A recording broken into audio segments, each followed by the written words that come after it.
सारे बच्चे आईएएस बनते हैं, जिनमें से बहुत अच्छा अनुपात उन बच्चों का है जो SC ST कैटेगरी से, OBC कैटेगरी से होते हैं। मैंने एक चीज देखी है, आपसे विशेष रूप से निवेदन कर रहा हूं। बहुत सारे ऐसे बच्चे होते हैं जो समाज के पिछड़े समुदाय से आते हैं और उनको इस बात की बड़ी शर्मिंदगी होती है कि मैं पिछड़े समुदाय से हूं। उनको आरक्षण मिलता है, वो IAS बनते हैं, IPS बनते हैं और IAS IPS बनने के बाद कोशिश करते हैं कि उनकी वो पहचान खत्म हो जाए कि वो पिछड़े समुदाय से हैं और वो किसी उच्च समुदाय के व्यक्ति से शादी ब्याह करके अपने आप को वहां एक्सेप्ट करवाने किसी तरह से ऐसी उधेड़-बुन में लग जाते हैं। मैं आपसे एक बात का निवेदन करना चाह रहा हूं, जिस समाज से आप हैं उस समाज को लेकर शर्मिंदा कभी नहीं होना, एकदम नहीं होना। आप सिविल सेवक बनेंगे, नेता बनेंगे, पुलिस वाले बनेंगे, जज बनेंगे, जो भी बनेंगे, आपकी मुख्य जिम्मेदारी संविधान के प्रति है, अपने दायित्वों के प्रति है, एकदम ठीक बात है, उसमें कोई कोताही करनी भी नहीं चाहिए। पर ध्यान रखना है, आरक्षण के पीछे का मूल तर्क क्या है। आप सोच के देखिए कि इस देश में कुल नौकरियां अगर मैं मान लूं केंद्र में तो 1 लाख के आसपास, जिनमें SC समाज की 15,000 के आसपास होंगी।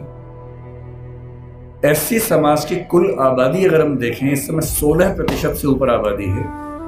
अगर 150 करोड़ दिमाग में रखने या 140 करोड़ रखे तो 23 करोड़ के आसपास आबादी दलित समाज की या SC समाज की भारत में। 23 करोड़ में से अगर 15,000 लोग नौकरी पा लेंगे, क्या इससे दलित समाज की आर्थिक स्थिति बेहतर हो जाएगी? नहीं होगी, वो तो 15,000 की होगी। तो आरक्षण क्यों दिया जाता है? आरक्षण का उद्देश्य ये नहीं है कि लोग अमीर हो जाए, वो तो 15,000 होंगे। आरक्षण का उद्देश्य ये है कि जब पूरे एक गांव में एक दलित बच्चा या ST बच्चा या OBC बच्चा IAS बनता है या जज बनता है, उस गांव के हर व्यक्ति को कॉन्फिडेंस आ जाता है कि दिक्कत आएगी तो मेरा छोटा भाई मेरे साथ खड़ा हुआ है और आपको वो छोटा भाई छोटी बहन बनना है।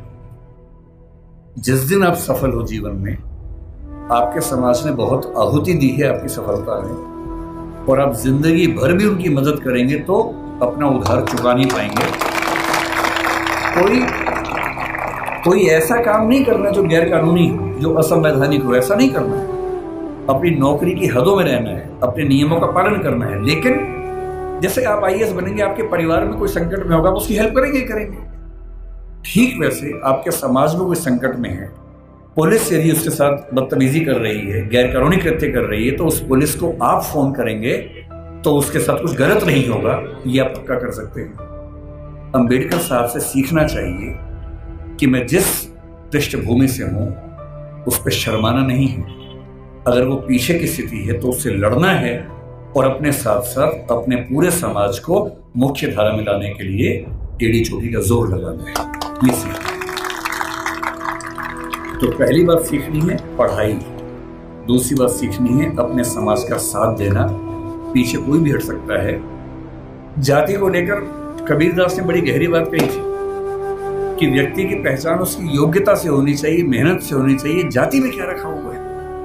उन्होंने कहा, जाति न पूछो साधु की, पूछ लीजिए ज्ञान। ज्ञान पूछो, मोल करो तलवार का, पड़ी रहन दो म्यान। म्यान में क्या रखा है? तलवार की कीमत है। और यदि हम कहते हैं कि पिछड़े समाज के लोग पढ़ने में पीछे हैं, तो ऐसा क्या था कि एक बच्चे को मौका मिला और वो पूरी संविधान सभा में सबसे ज्यादा पढ़ा लिखा व्यक्ति बन गया? इसका मतलब है कि अवसर मिले, जुनून हो तो व्यक्ति कुछ भी कर सकता है।